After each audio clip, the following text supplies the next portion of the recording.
again.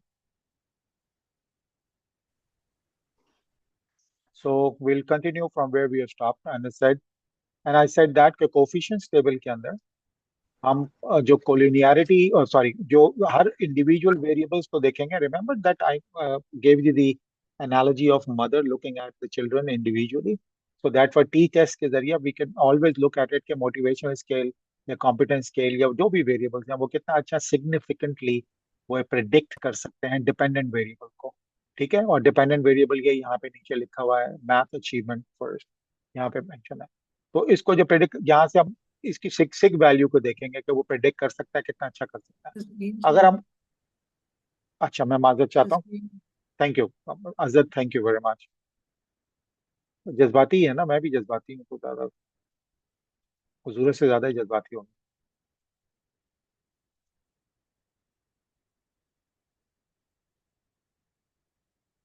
Fine. Okay. हाँ, वो उसके उस पे नहीं है करके।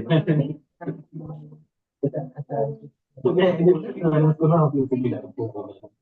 अच्छा माइक बंद कर देंगे. मलाइका माइक ऑन है. माइक बंद कर दें. मलाइका माइक ऑन है. बंद कर दें. Thank you. Okay. So coming back to it like coefficients जो गिवन है और उसमें जो सारे इंडिविजुअली जो वो दिए हुए हैं वेरिएबल्स इनको पढ़ने के बाद इनको देखने के बाद वी कैन सी कि कौन सा वेरिएबल अच्छी सिग्निफिकेंटली प्रिडिक्ट कर सकता है. किसको? डिपेंडेंट वेरिएबल को. मैथ अचीवमेंट को. मैं यहाँ पे डिपेंडेंट वेरिएबल कर रहा हूँ. मैथ अचीवमेंट हमारी एग्जाम्पल में यहाँ पे है. ठीक है. मैं आज उसी एग्जाम्पल पे डिस्कस करूंगा ताकि आपको पढ़ने का तरीका हो जाए. हो सकता है मैं आपसे पूछूं भी जल्दी जल्दी जो भी बेहतर हो जाएगा हमारे लिए. ओके. सो दैट मीन ये लाइक ये वाला सिग्निफिकेंटली कर रहा है या नहीं कर रहा है क्योंकि 0.05 से वैल्यू ज्यादा है तो जाहिर है ये वाला तो जो है वो नहीं कर रहा है. ये वाला वेरिएबल कॉम्पिटेंस स्केल कर रहा है. इसको यहाँ पे आके देखें ये भी नहीं कर रहा है. प्लेजर स्केल कर रहा है. प्रेजर स्केल सॉरी वो प्रेजर स्केल भी नहीं कर रहा है.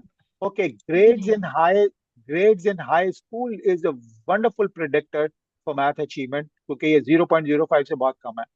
फादर्स एजुकेशन ये कर रहा है. नहीं ये भी नहीं कर रहा. मदर्स एजुकेशन कर रहा है. ये भी नहीं कर रहा. फिर gender can do it like gender is also contributing कि वो जो जेंडर को predict that mean on the basis of gender and the high school one can easily predict कि वो मैथ्स का अचीवमेंट स्कोर क्या होगा. ज्यादा होगा कम होगा वट एवर. लेकिन इससे ये पता चल रहा है. फाइन. एक तो ये बात चीज यहाँ से पता चलेगी इस टेबल से. फिलहाल अब अभी यहीं पे रहते हैं ताकि उसको हम देखें कि यहाँ पे वो क्या कह रहे हैं. Look at this. अभी ये वाले जो राइट साइड पे ये वाला चीज है इसको मैं अभी डिस्कस नहीं कर रहा हूँ. ठीक है. और पहले इसको हम देख लेते हैं कि ये क्या है. और ये देखें वही चीज जो मैंने आइडेंटिफाई की वो इन्होंने यहाँ पे आइडेंटिफाई की. क्या लिखा हुआ है? Only grades in high school and gender are significantly contributing to the equation. How? Why? Because the values are sig value. Sig value जो है वो 0.05 से कम है. That's why they are significantly contributing. But however, all the variables need to be included in to obtain this result क्योंकि कई मरतबा एक variable दूसरे वेरिएबल के साथ मिल के जो है अपनी एफिशिएंसी दिखाता है और वो इसकी वजह से वो रिजल्ट आता है. तो that's why they need to obtain results and the overall f value was computed with all the variable in the equation. बेशक ये वाले वेरिएबल जो ये दो सिग्निफिकेंट है बाकी सिग्निफिकेंट नहीं है तो आप ये सवाल कर सकते हैं कि सर ओवरऑल मॉडल पे कैसे सिग्निफिकेंट हो गया. भाई ओवरऑल मॉडल इसलिए हो गया कि सिनर्जिस्टिक इफेक्ट होता है. ये बिल्कुल ऐसी ही है बात. अब थोड़ा सा आप हंसेंगे भी और एक दूसरे को देखेंगे भी if you are sitting together कि आपके ग्रुप के अंदर आपको अच्छी तरह से पता है कि एक लोग दो लोग ज्यादा काम करने वाले बाकी नहीं है. लेकिन पूरे ग्रुप का एफर्ट या पूरे ग्रुप का रिजल्ट जो है वो बड़ा अच्छा आ रहा है. एंड यू नो दैट कि दो या तीन लोग ऐसे हैं जो सिग्निफिकेंटली काम कर रहे हैं towards and then predictability of the result जो है वो उनकी बहुत अच्छी है. But you already know this कि ऐसा जो है वो नहीं है. तो इस वजह से लेकिन ओवरऑल मॉडल जो है उसकी क्वालिटी और उसका लेवल तो ठीक आ रहा है. तो दैट्स वाई ये सही है. अच्छा. अब इसके साथ इसी टेबल में फॉर एग्जांपल कोफिशिएंट्स टेबल में देयर इज अनदर थिंग कि कोलिनियरिटी को भी देख सकते हैं. And this is a wonderful mechanism for you to look at it कि क्योंकि टेबल एक ही जैसा है मैं यहाँ पे आके आपके सामने इसी को ज्यादा सामने रख रहा हूँ ताकि आप कंफ्यूज ना हो. वो टेबल एक जैसा क्यों है वो आप यहाँ आके देख सकते हैं. ये सब वो वैल्यूज इसी तरह की है तकरीबन बहुत माइनर इसमें है. टॉलरेंस लेवल कोलिनियरिटी का क्या है और वीआईएफ क्या है, इसको भी पढ़ने का तरीका यहाँ देख लीजिए। Tolerance and VIF. अब what is VIF is actually variance inflation factor. फिलहाल मैं इसको ज्यादा कंफ्यूज नहीं कर रहा हूँ कि क्या चीज है क्या नहीं है, फिलहाल छोड़ दें।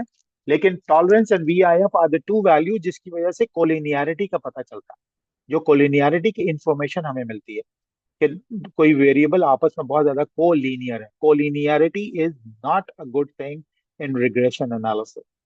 तो टॉलरेंस का फॉर्मूला है इज इक्वल टू 1/BIF, यानी रेसिप्रोकल ऑफ VIF करते हैं टॉलरेंस आ जाती है। And they tell us if there is a collinearity, और ये टॉलरेंस भी बताती है कोलिनियरिटी, VIF की वैल्यू भी बताती है कोलिनियरिटी। यहाँ पे टॉलरेंस वाले कॉलम को पढ़ने का तरीका बताया हुआ है जो कि बहुत जबरदस्त है, कि टॉलरेंस की वैल्यू अगर लो है, लो का मतलब कम है किससे, less than 1 - R²। Less than 1 - R², अगर मैं यहाँ पे ऊपर आऊं तो R² की वैल्यू ये रखी हुई 0.427, और इससे 0.427 को 1 से माइनस करूं और उसकी वैल्यू को देखूं कि वो कितनी वैल्यू है, तो उससे कम स्कोर अगर जो भी होगा इस कॉलम में वो फिर कोलिनियरिटी का प्रॉब्लम क्रिएट करेगा। अब मैं यहाँ पे आके अपने वाले कंप्यूटर पे and I take the calculator, I hope you can see my calculator, और इसके अंदर मैं 1 माइनस, और वहां पे मैं देख लेता हूँ कि यहाँ पे आर की वैल्यू क्या लिखी हुई है, और आर की वैल्यू है 0.427। तो एंड देन 1 माइनस 0.427, या कैलकुलेट कर लिया मैंने, तो 0.573 से अगर कम वैल्यू है इस टॉलरेंस के कॉलम में, इसका मतलब है वो वाले वेरिएबल की कोलिनियरिटी एक प्रॉब्लम है जो हमें ठीक करनी पड़ेगी। तो दिस इज अनदर इशू। अब वो ठीक कैसे करनी है, उसके लिए मैंने बताया दोनों को कंबाइन कर सकते हैं, कुछ भी कर सकते हैं, लेकिन ये वो लोग काम करेंगे जा रहे जो रिसर्च करेंगे। आप लोगों के इस वाले कोर्स में तो SPSS की कोई वो नहीं है ना, आपको तो आउटपुट दूंगा और आउटपुट में आपने इंटरप्रेट करना है, दैट्स इट। बाकी वो आप जा रहे काम करके करेक्शन करके वो सारी चीजें तो नहीं करें। फाइन। तो यहाँ पे मैंने कल के 0.573, अब जरा इस टेबल को पढ़ते हैं। इसमें आप आइडेंटिफाई करें 0.573 से कौन कौन सी वैल्यू कम है। ठीक है, इसके अंदर अब ये देखिए ये वाली वैल्यू कम है, इसका मतलब है father's education is will have a collinearity problem. 0.573 से 0.529 भी कम है, तो mother's education will also pose problem as a collinearity problem. And how about 539, ये वाला भी, और ये कॉम्पिटेंस स्केल, ये तीनों प्रॉब्लम कर रहे हैं। और अगर आपने देखा हो जब हम यहाँ आए थे और इस यहाँ से भी यही चीज आइडेंटिफाई हुई थी, रिमेम्बर कि ये वाली चीज भी आइडेंटिफाई हुई थी 0.517 और 649 ये भी हुआ था। और इससे पहले भी अगर हम जाएं, जो मैं सिर्फ आपको बता रहा हूँ बार बार, देखिए एक ही चीज को मुख्तलिफ तरीकों से कंफर्म करने के तरीके हैं, जो रिग्रेशन में भी हो जाता है, अलग से भी हो जाता है, आप कर सकते हैं। और यहाँ पे भी यही चीज थी कि यहाँ पे कॉम्पिटेंस स्केल का मोटिवेशन स्केल के साथ, या father's education with mother's education, ये दोनों जो है वो यहाँ पे हाईली कोरिलेटेड आ रहा था। तो हमने ये तीनों तरीके से देखा, वहां पे हमें ज्यादा स्टैटिस्टिकली अब पता चला कि ये वाले वेरिएबल जो है वो हाईली कोरिलेटेड है। दूसरे लफ्जों में there are different ways of knowing the multicollinearity, और ये भी this is also one of the way, और ये बेहतर रिग्रेशन के एनालिसिस का तरीका है कि ये पता चले। ठीक है, ओके। नाउ इसके बाद कोलिनियरी डायग्नोस्टिक, ये थोड़ा सा ट्रिकी है, इसको जरा समझने की जरूरत है। We are about to end this examples analysis. और वो ट्रिकी क्या है, मैं आपको यहाँ पढ़ने का तरीका बताता हूँ, आप इसको देख लीजिए। कई बुक्स कहती हैं कि डायमेंशन में आइगन वैल्यूज, जैसे जी को आइगन वैल्यूज पढ़ेंगे तो आइगन वैल्यूज, तो आइगन वैल्यूज जिनकी जो आइगन वैल्यूज है यहाँ पे डेसिमल में डिफरेंट तरीके, सॉरी, आइगन वैल्यूज से पढ़ सकते हैं। अब आइगन वैल्यू को पढ़ने का तरीका जो है वो काफी कॉम्प्लेक्स है, हमें पढ़ने की जरूरत नहीं है, लेकिन still but I would like to show you. अगर हम इसको देखना चाहें तो हम यहाँ पे इसको बड़ी आसानी से हम इसको आइगन वैल्यूज को हम यहाँ पे देख सकते हैं। और आइगन वैल्यूज को अगर देखने का तरीका, तो यहाँ पे मैंने आपके लिए एक ये वेबसाइट, ये सिर्फ आपका इसके एग्जाम के प्रिपरेशन से इसका कोई ताल्लुक नहीं है, ठीक है, इस वेबसाइट का। तो लिहाजा इसमें परेशान नहीं होएगा, ना मुझसे पूछिएगा कि ये क्यों चाहिए, और वीडियो देख के आपको अंदाजा हो जाएगा। ये सिर्फ आपको बताया कि कोलिनियरी डायग्नोस्टिक टेबल को कैसे पढ़ते हैं और कैसे नहीं पढ़ते हैं, ये जरा एडवांस है आपके लिए। इसमें हाँ एक एक कॉलम को एक्सप्लेन किया हुआ है और वीडियो भी है। ठीक है, आप चाहें तो देख भी सकते हैं और इसको खुद ढूंढ भी सकते हैं। आप चाहें तो कागज के ऊपर ये लिख लें कि okay this is what you are looking for, या रिगॉर्ड्स स्टैटिस्टिक्स की वाली वेबसाइट के ऊपर कोलिनियरिटी है और ढूंढ लें। और फिर आइगन वैल्यूज का क्या मकसद है, डायमेंशन का क्या मकसद है, ये इसमें एक्सप्लेन किया हुआ है, just for the sake of clarity for to all of you guys. ये सिर्फ मैंने यहाँ पे आप लोगों को मैंने बता दिया। कंडीशन इंडेक्स के अंदर भी आप पढ़ सकते हैं, यानी सारी चीजें एक ही चीज पढ़ने की है। कंडीशन इंडेक्स में भी वो ये क्या बोलते हैं, मतलब रिगॉर्ड्स की वेबसाइट पे बड़ा अच्छा लिखा हुआ है, उसने कहा कि वैल्यू अगर 15 है और 15 से ज्यादा है तो एक्चुअली वहां पे प्रॉब्लम होगा आपको, आपको वहां प्रॉब्लम होगा, उनकी जो है कोलिनियरिटी ज्यादा है। तो अगर वैल्यू 15 है या 15 से ज्यादा है तो कोलिनियरिटी प्रॉब्लम जो है वो ज्यादा है। अब ये मैंने आपको सिर्फ आसान करके बता दिया, इवन आपको वेबसाइट पे देखने की जरूरत भी नहीं है। कंडीशन इंडेक्स में वैल्यू इज 15 और मोर, वैल्यू इज मोर देन 15, तो जो है वो कोलिनियरिटी इशू हो सकता है। अच्छा, अब इसके अंदर भी यहाँ पे कांस्टेंट को छोड़कर बाकी सारे वेरिएबल यहाँ पे दिए हुए हैं। इस वेरिएबल में भी आपने गौर से ये देखना है कि वो सिंगल कॉलम में, दैट मीन्स कि एक ही कॉलम में जो डेटा है आपका सारा का सारा, उस कॉलम में आपका कोई एक, किसी एक डायमेंशन पे एक वैल्यू सबसे हाईएस्ट हो। दो जगह पे हाई वैल्यू नहीं होनी चाहिए। कैसे? कॉम्पिटेंस स्केल में देखें, दो जगह हाई है, एक तो यहाँ पे हाई है और एक यहाँ पे उसी कॉलम में यहाँ पे हाई है। तो दो जगह हाई नहीं होनी चाहिए, एक जगह हाई होनी चाहिए। कितनी होनी चाहिए कोई बात नहीं, बट हाई होनी चाहिए। तो यहाँ पे 5 9 है, लिहाजा मोटिवेशन स्केल का कोई इशू नहीं है। यहाँ पे कॉम्पिटेंस स्केल में ये दोनों इसका इशू है। इसी तरह से प्लेजर स्केल का भी कोई इशू नहीं है, क्योंकि एक ही जगह हाई 0.44 है। इसी कॉलम में 0.60 ये रहा, ये हाई है। सिर्फ एक ही चीज में हाई है, किसी एक डायमेंशन में, वो कोई इशू नहीं है। जी बोलिए। हेलो। चलें कोई बात नहीं। फादर्स एजुकेशन में अगर आप देखें तो ये दो जगह कंपेरेटिवली, ये दो जगह हाई भी हो सकता है। 0.18 को भी हाई कह लें, इसको भी कह लें, या 0.45 और 0.23। लेकिन फिलहाल बाकी देखें, जो हाईएस्ट है तो उसकी जगह बहुत मुकाबले में कम है। लेकिन प्लेजर स्केल के अंदर भी यू कैन फाइंड 2.43 या 0.44, क्योंकि प्लेजर स्केल और कॉम्पिटेंस स्केल जो है ना, इनमें बहुत ज्यादा कोलिनियरिटी भी नजर आ रही है। इसी तरह से मदर्स एजुकेशन फादर्स एजुकेशन में भी दो जगह पे, जिस तरह आपको यहाँ पे नजर आ रहा है, इसी तरह यहाँ पे भी दो जगह पे, ये एक जगह पे नजर आता है। लेकिन यहाँ पे फिलहाल इस तरह देखें कि मदर एजुकेशन के अंदर आपको सिर्फ नजर नहीं आ रहा क्या है कोरिलेशन, क्योंकि अगेन एज पर दी वेबसाइट के ये भी इतना एक्यूरेट नहीं है। लेकिन फिलहाल इसको आप कह सकते हैं, या जेंडर जो है वो किसी जगह पे आपको हाई नजर आ रहा है, या 3 2 और 4 9 जो है ये दोनों हाई है। लेकिन ये बहुत ज्यादा मतलब दूसरे नंबरों से तो हाई है, लेकिन इतना ज्यादा हाई नहीं है। एनीवे कोई खास थ्रेशोल्ड इसका नहीं है, पर this is another way of looking at it. लेकिन बेहतर तरीका जो है ना वो वीआईएफ और टॉलरेंस है, जो रिसर्चर्स आमतौर पे कोड भी करते हैं और साइट भी करते हैं। This is a better method, इसलिए मैं इस पे ज्यादा एम्फोसाइज करूंगा। और सिर्फ वो for the sake of learning मैंने आपको ये बता दिया। अच्छा, ये हमारा एनालिसिस यहाँ पे अगर ये पूरा हो गया फॉर एग्जाम्पल, तो ये हमारा कोलिनियरिटी डायग्नोस्टिक, और यहाँ पे वही वैल्यू है जो आप पढ़ सकते हैं और नहीं कर सकते। अब मैं इसमें एक चीज और एडिशन करके बता रहा हूँ, और वो एडिशन है, ये लिखा हुआ है इंटरप्रिटेशन के, इसके इंटरप्रिटेशन कैसे करेंगे आपको हैंड आउट में गिवन है। और इसके अंदर एक एक चीज जो हमने अभी डिस्कस की है वो सारी की सारी यहाँ पे गिवन है, कि क्या चीज है, कैसे है, इसको आपने गौर से देखना है और समझना है। ठीक है, this is the interpretation, you can do it. और सारी चीजें इसके अंदर गिवन। अब इसके अंदर एक और चीज भी बड़ी जबरदस्त दी हुई है। उन्होंने कहा कि फॉर एग्जाम्पल अगर simultaneously regression collinearity multi collinearity को अगर करेक्ट करना हो, तो कि हम दो वेरिएबल को आपस में कंबाइन कर दें तो फिर दोबारा एनालिसिस निकालें तो ठीक हो जाएगा। तो बिल्कुल हो जाएगा। और वो ठीक होने के बाद उसने वो यहाँ पे सजेस्ट कर रहा है कि आप क्या करें।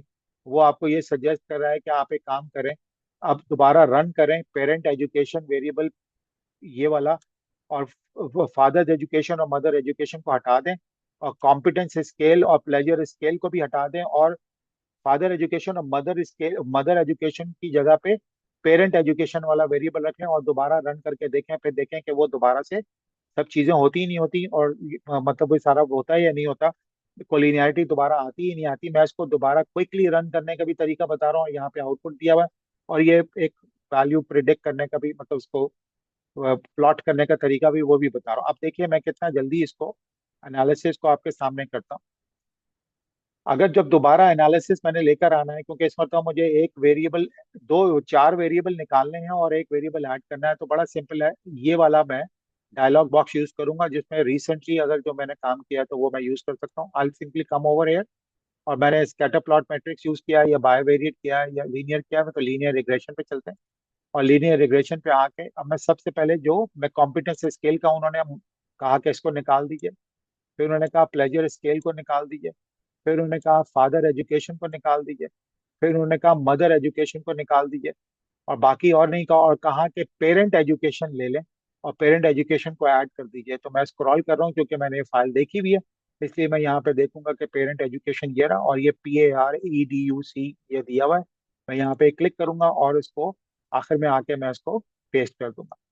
बाकी और मुझे क्या करना है, वहां पे ऑलरेडी इंस्ट्रक्शंस दी हुई हैं उन्होंने, लेकिन फिर भी हम इसको देख लेते हैं कि और क्या करना है। उन्होंने कहा ये करने के बाद स्टैटिस्टिक एस्टिमेट, मॉडल फिट और कोलिनियरिटी डायग्नोस्टिक पे क्लिक कीजिए, कंटिन्यू कीजिए, ओके कीजिए, ये भी कर लीजिए।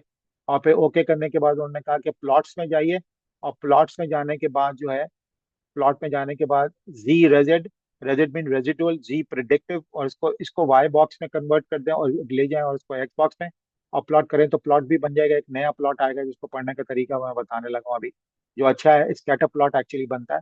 और SPSS 26 में कैसे आएगा आप इसे ये भी देख सकते हैं। और मैं डेटा फाइल में जा रहा हूँ, और डेटा फाइल में यहाँ आने के बाद यहाँ मैं आया और मैं स्टैटिस्टिक्स में मैंने चेक कर लिया कि एस्टिमेट भी है, मॉडल फिट भी है, डिस्क्रिप्टिव भी है, कोलिनियरिटी भी है, ओके। अब मैं प्लॉट्स में आ रहा हूँ।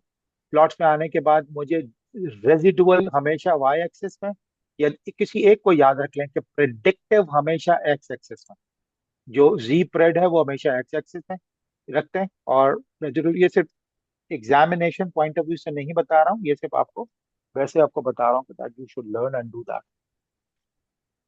This is what you can create the plot.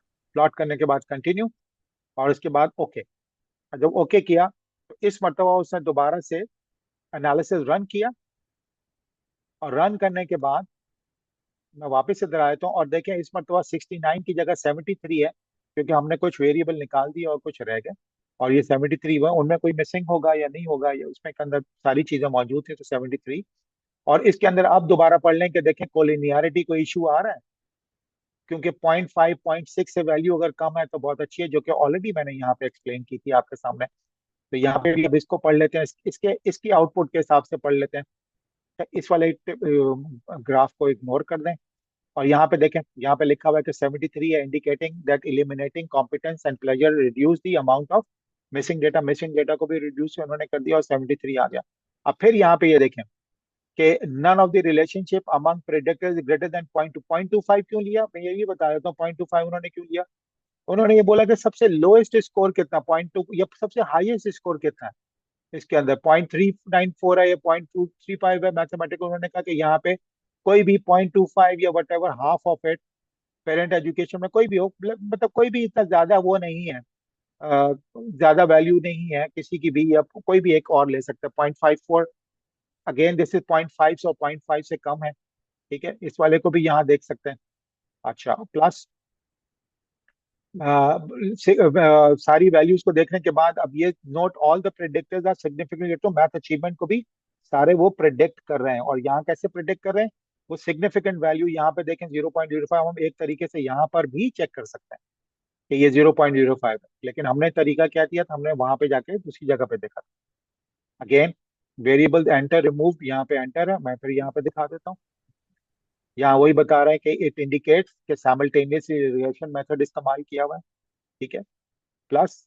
और इसके अंदर यहाँ पे उन्होंने बताया कि फाइन, अब आप पढ़ सकते हैं कि यहाँ आर स्क्वायर का 0.427 का मतलब क्या है। 0.427 का मतलब है कि 43% या 42.7% वेरियंस है, जो प्रिडिक्ट कर सकते हैं, वेरी सिंपल। आर स्क्वायर की वैल्यू 1 - R² करेंगे तो जो भी वैल्यू आएगी वो हमें अब कोलिनियरिटी को चेक करने के लिए आएगी। लेकिन अभी फिलहाल इसको हम ये अनोवा का टेबल पढ़ लेते हैं। अनोवा का टेबल में पूरा मॉडल सिग्निफिकेंट है, ये ऑलरेडी 0.006 जो दिया हुआ है। अब चाहे मैं यहाँ से पढ़ूँ या वहां से पढ़ूँ, बात एक ही है, इसमें कोई डिफरेंस नहीं आएगा, ये देखें। और VIF वैल्यू जो है वो क्या है इसका, 0.459, 1 माइनस करें तो कितना बनेगा, वो क्या उससे वैल्यू कम है। पर आप खुद ही अंदाजा लगा सकते हैं कि 0.5 वैल्यू भी आता है, तो 0.5 से सारी वैल्यू हाई है, इसका मतलब है कि कोई कोलिनियरिटी के इशू नहीं। याद रखिएगा, लो वैल्यू होगी 1 - R² से, तो वो होगा, वो हैंडआउट में ऑलरेडी पहले ऊपर दिया हुआ है, आप उसे देख सकते हैं। यहाँ पे देखें लिखा हुआ है 0.57 हो गया। और one one minus r square की वैल्यू अगर वो इससे कम है, कोई वैल्यू ये वाली, तो वो कोलिनियरिटी इशू, वरना ये आपको नजर ही नहीं आ रहा कोलिनियरिटी का। अब इसको पढ़ने का भी मतलब मैंने आपको बताया था कि कंडीशन इंडेक्स 15 से ज्यादा होना चाहिए। तो पांचवें का थोड़ा सा कोलिनियरिटी इशू है, लेकिन कोई भी किताब या कोई भी बुक या कोई भी स्टैटिस्टिशियन इस पे 100% एग्री नहीं करता कि ये वाली स्टैटिस्टिक्स सही है, लेकिन बहरहाल ये सॉफ्टवेयर निकाल के जरूर देता है। बाकी मैंने कहा था हाई वैल्यू चेक कर लीजिए कि कौन कौन सी हाई वैल्यू है। इसके अंदर 0.97 हाई है एक ही कांस्टेंट की, कि दैट मीन कोलिनियरिटी इशू नहीं है। इसमें 0.73 हाई है सबसे ज्यादा, कोलिनियरिटी इशू नहीं है। इसके अंदर 0.87 हाई है। इस कॉलम में कोई भी एक वैल्यू हाई होनी चाहिए। पेरेंट्स एजुकेशन के अंदर 0.85 हाई है, कोई भी कोलिनियरिटी इशू उसका भी नहीं है। और जेंडर के अंदर 0.68 हाई है, इसका भी कोलिनियरिटी इशू नहीं। That means everything is running smooth and everything is fine. और फिर यहाँ पे केस वाइज डायग्नोस्टिक का बताया हुआ और रेजिडुअल स्टैटिस्टिक, फिलहाल आप इसको नहीं पढ़े। और फिर ये जो हमने प्लॉट तैयार की, अब जो प्लॉट बनाया अभी देख लेते हैं कहाँ पे, ये वाला। और इसको स्क्रॉल करें, ये वाला प्लॉट है। इसको कैसे पढ़ते हैं? इसको पढ़ते हैं कि dots are scattered, it indicates that data meet the assumptions of errors। यानी एरर्स भी अगर हो तो एरर्स भी फैले हुए हों और नॉर्मली डिस्ट्रीब्यूटेड होने चाहिए। दूसरे लफ्जों में, जितने एरर्स ज्यादा फैले होंगे नॉर्मली डिस्ट्रीब्यूटेड है, उतना ही प्रिडिक्शन या उतना ही डेटा की क्वालिटी अच्छी होगी, इस तरह भी कह सकते हैं। If the dots created a pattern, this would indicate the residuals are not normally. कोई पैटर्न अगर शो कर रहा हो, लेकिन ये कोई पैटर्न शो नहीं कर रहा है, कोई खास पैटर्न नहीं है, जस्ट लाइक अ कलेक्शन, और कि वो सिर्फ एक फैली हुई चीजें हैं लाइक मार्बल्स और समथिंग ऑन द ग्राउंड, तो इसका मतलब है कि वो नॉर्मली डिस्ट्रीब्यूटेड है। अदरवाइज अगर नहीं हो, कोई पैटर्न शो हो रहा है, तो वो नॉर्मली डिस्ट्रीब्यूटेड नहीं है, और फिर जो है वो शो करता है। तो this is the total analysis where actually want to, और इसका इंटरप्रिटेशन भी यहाँ पे लिखी हुई है, और आप इसे कर सकते हैं। और ये सारी चीजों को एक्सप्लेन हुआ हुआ है, और ये इंटरप्रिटेशन और how to write about it, अगर रिसर्च में अगर आपने लिखना है तो ये उसके रिसर्च का तरीका भी दिया है। और इस टेबल को भी आपने समझना है कि ये टेबल भी कैसे बना हुआ है, आप उसे देख सकते हैं। मीन वैल्यू, स्टैंडर्ड डिविएशन, सारी पिछली टेबल्स के साथ आप आराम से इसको देख सकते हैं। और 1 2 3 4 5 ये कहाँ से, ये कोरिलेशन टेबल से बना हुआ है, और ये यहाँ पे लिखा हुआ है इंटर कोरिलेशन। और फिर नीचे वाला टेबल कैसे बना हुआ है? नीचे वाला टेबल जो है वो आपकी beta value, standard error of beta, और ये बीटा लिखा हुआ है, ये बी वैल्यू है, ये स्टैंडर्ड एरर ऑफ बी है, और ये बीटा वैल्यू। और ये कहाँ लिखा हुआ है, ये देखें आपको फाइनल में ये कहाँ है, ये जनाब ये देख लें यहाँ पे आपको दिया हुआ है, this is b value, this is standard error of b, and this is beta value, ये दिया हुआ है। और ये यहाँ पे सारी वैल्यूज दी हुई है जो वहाँ पे भी आपके आउटपुट के अंदर यहाँ पे कांस्टेंट नहीं दी, कांस्टेंट नीचे दिया हुआ है, चाहे आप ऊपर लिख दें नीचे एक ही बात है। और फिर इसको वैल्यू लिख सकते हैं। और ये वाले डोंट फॉरगेट कि इस वाली वैल्यूज को भी आपने वहां से देख के लिखना होता है कि डिग्री ऑफ फ्रीडम क्या है और कहाँ से, ये आप उसको देख के और इसको इंटरप्रेट कर सकते हैं और देख सकते हैं। I think I stop over here, and if you have any question just let me know. तो हम इसे डिस्कस कर लेते हैं, वीडियो में ले लेते हैं, फिर I think this is enough for you guys. ठीक है, shall we call it a day now?